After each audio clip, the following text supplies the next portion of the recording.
कैसे ही प्रकार की शरीर पीड़ा हो, दाएं पीर बाएं पीर, कैसा ही शरीर आपका जर्जर हो गया हो, कैसा ही काम करना रुक गया हो, हनुमान बाबा का पाठ करिए, आपका शरीर ठीक हो जाएगा। कैसा भी ग्रहों ने मकड़ी की तरह जाल बना रखा हो, उसके बाद भी वो जाल के कई टुकड़े हो जाएंगे और आप उस जाल से बच जाएंगे। वो है हनुमान बाहुक। शरीर के अंदर अनेक प्रकार की बीमारियां होती हैं, वो एक नोटिस है। जैसे आप एक गलती करते हैं तो आपके लिए संबंधित कार्यालय, संबंधित ऑफिस से नोटिस मिलता है। ऐसे ही जीवन में जो मानव बढ़िया गलतियां करता है, बड़ी बड़ी गलतियां करता है, उसको लगता है कि जो हम कर रहे हैं कोई देख नहीं रहा है, तो उसको भी एक नोटिस मिलता है। यदि मान जाता है तो उसको शरीर ठीक हो जाता है, उसको प्राण की रक्षा हो जाती है। शरीर कष्ट में जो फंसा था वो शरीर आपका रक्षित हो जाता है।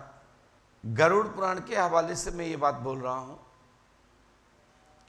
चाहे वो पैरों की पीड़ा हो, चाहे कमर की पीड़ा हो, चाहे शरीर की कोई भी पीड़ा हो, चाहे आंखों की दिक्कत हो, ये जीवन के आयु का निरीक्षण और आपके किए हुए जो भी कर्म सदकर्म, उसकी समीक्षा होते हुए आपके शरीर को जो कष्ट मिलता है वो आपके कर्मों के आधार पर मिलता है। इसीलिए उस नोटिस को, उस पीड़ा को समझकर अपनी जीवन की शैली को बदल देना चाहिए, पूजा पाठ में लगा देना चाहिए, तो आपका बुढ़ापा अच्छा रहेगा। नहीं तो दिक्कत आएगा ही और आपकी आत्मा को कष्ट होगा, साथ में शरीर को तो कष्ट भोगना ही पड़ेगा। हमारा कहने का तात्पर्य है, जब आप अपने ही बुने हुए जाल में फंस जाते हो तो वहां अनुष्ठान काम में आता है। आपका त्याग, आपका संयम, आपका नियम आपके जीवन के लिए एक बड़ा रास्ता है और उसी से लाभ प्राप्त होता है। दरबार अब 365 दिन में हो गया है। पहले 1 दिन का लगता था और 5 दिन का हुआ, फिर 10 दिन का हुआ। जब भक्तों की संख्या हजारों में, लाख में पहुंच गई, तो इसमें अपन ने क्या किया, पूज्य गुरुदेव भगवान से प्रार्थना करके 365 दिन प्रतिदिन का दरबार निश्चित कर दिया। क्योंकि सबकी रोज मुलाकात तो हो नहीं पाती, लोग निराश जाएं क्या मतलब है। आपकी मुलाकात हो जाती है, आप खुश हो जाते हैं, आप गदगद हो जाते अपने आप, कहते नहीं बस हमारी मुलाकात हो गई, हमारा संकट कट जाएगा, समय नजदीक आ गया और बस हमको अब ये करना है, इसके बाद हमारी जीवन की संपूर्ण गति अवरोध खत्म होगा। पूज्य गुरुदेव ने आशीर्वाद दे दिया, आप प्रसन्न मुद्रा में अपने घर लौटते हैं और बच्चे भी खुश हो जाते हैं। मैं आपको बता दूं, ये भारत भूमि ऋषि प्रधान देश है।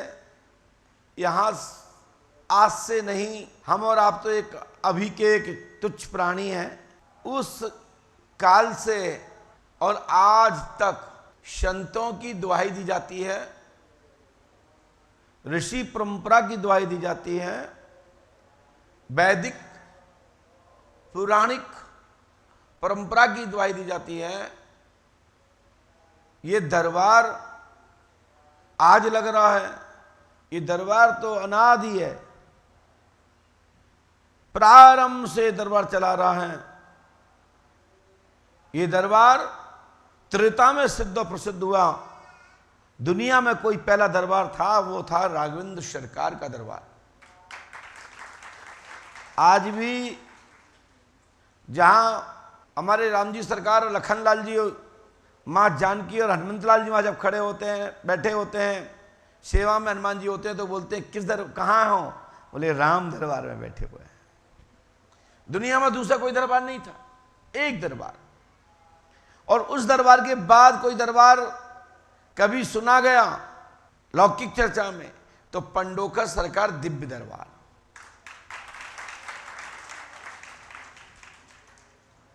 और ये दरबार होना